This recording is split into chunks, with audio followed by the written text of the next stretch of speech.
আর কাজকর্ম তো কিচ্ছু নেই, অনাহার চলছে। এবং ইতিমধ্যে পত্র পত্রিকায় বিভিন্ন জায়গায় প্রকাশিত হয়েছে। আবার সরকার কিছু কিছু ক্ষেত্রে ব্যবস্থা নিয়ে চাপে পড়ে ফেরতও নিয়ে এসছে। এমনকি শিশু বিক্রি ঘটনা ঘটছে, অনাহার মৃত্যু তো আছেই, সঙ্গে শিশু বিক্রির ঘটনা ঘটছে। এই পরিস্থিতি চলছে, এর থেকে মানুষ নিষ্কৃতি পেতে চাইছেন এবং এর থেকে কিভাবে বেরিয়ে আসা যায় সেইটা মানুষ চাইছেন।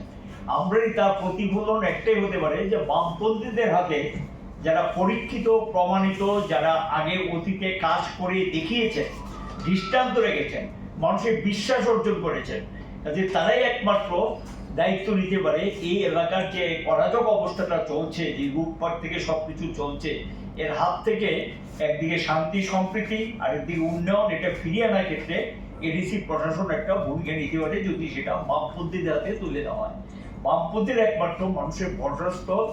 এটা শুধু আমি কথার জন্য বলছি এই কারণে না, কারণ এটা আমি আবারও বলবো যে এটা মানুষের অভিজ্ঞতা নিয়ে বলছি, মানুষ সেই অভিজ্ঞতা অর্জন করেছে এবং মানুষের মধ্যে একটা নতুন ভাবনা চিন্তা ঘটতে শুরু হয়েছে।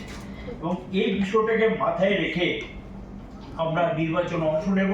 আমরা চাইব সুষ্ঠু স্বাভাবিক নির্বাচন হোক।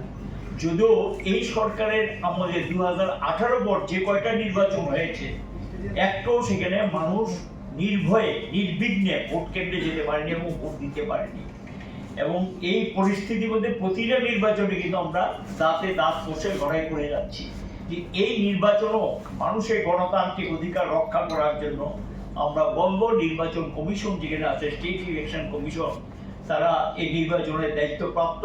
স্টেট ইলেকশন কমিশন সুষ্ঠু এবং নির্বিঘ্নে এই নির্বাচন সম্পন্ন করুক এবং সুষ্ঠু এবং অবাধ নির্বাচন আমরা যারা স্টেট ইলেকশন কমিশনের কাছে দাবি রাখবো। আর সঙ্গে সরকার যাতে দলীয় দৃষ্টিভঙ্গির ঊর্ধ্বে গিয়ে নির্বাচন পরিচালনার ক্ষেত্রে, যেটা অতীতে বামফ্রন্ট এই ধরনের লোকাল সেলফ গভর্নমেন্ট স্বশাসিত যখন নির্বাচন হতো, সেখানে নিরপেক্ষ ভূমিকা নিয়ে নির্বাচন কমিশনকে সহযোগিতার হাত বাড়িয়ে দিতে।